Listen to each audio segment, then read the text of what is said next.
In the follow-up to the first film, Wakanda Forever shows the ramifications of opening up the country of Wakanda to the world, and the death of the Black Panther himself, T'Challa. Amidst this, a new enemy arrives in the form of the underwater king Namor, who wishes to wage war on the surface world. Will our heroes be able to stop him, and who will take on the mantle of the Black Panther? It's no secret that this would be a difficult film to make, both because it's a sequel to one of the more popular MCU films, and because of the passing of the lead actor, Chadwick Boseman, as the title character. So all this in mind, how did director Ryan Coogler do? Absolutely phenomenal. This is as much as a therapeutic goodbye to Boseman for the cast as it is for all of us who loved his work. But aside from the loving tributes to Boseman, it's a very emotional and powerful film overall. I have not been the biggest fan of the last few Marvel projects, but from this film, I got what I wanted. A more dramatic and serious approach with some small amounts of humor sprinkled in, along with beautiful costumes, impressive fight choreography, and a cast that absolutely gives it their all. The way T'Challa is let go in the film is handled very well, and even though he's gone, his presence is still felt throughout the movie. How I can best explain this film is that it's the perfect comic adaptation of a superhero successor story. Kind of like the comics that explained how Dick Grayson became the next Batman, or how Bucky Barnes became the next Captain America, this movie feels like a comic arc come to life that shows how someone takes on the mantle of the Black Panther. But was that new Black Panther as good as Chadwick? Let's hold that thought for a minute. For me, the standout character was Namor, played by Tanak Hoerta. The performance is passionate and intense, delivered a lot through his eyes and powerful voice.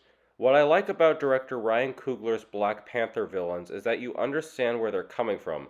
Killmonger felt robbed of his destiny, and Namor is trying to protect his people. But unlike Killmonger, Namor is not inherently a villain. Another thing I liked about Namor was everything about his people and kingdom. The origin of how he and his people came to live in the water actually feels kind of terrifying, and our introduction to them at the beginning of the film feels like something out of a horror film. They have an indigenous Aztec aesthetic, which works very well for the world the film is trying to convey, and showcases a different approach to a secret civilization. There's very diverse sets of action set pieces in the film, from the roads of Chicago at night, the kingdom of Wakanda as it floods, a battle on the bridge where Namor's people jump from the backs of whales onto a bridge, and even a battle at sea. All of this is very entertaining, and the fights themselves showcase the pure effort put in from the actors and stuntmen and women. I do have a few criticisms though.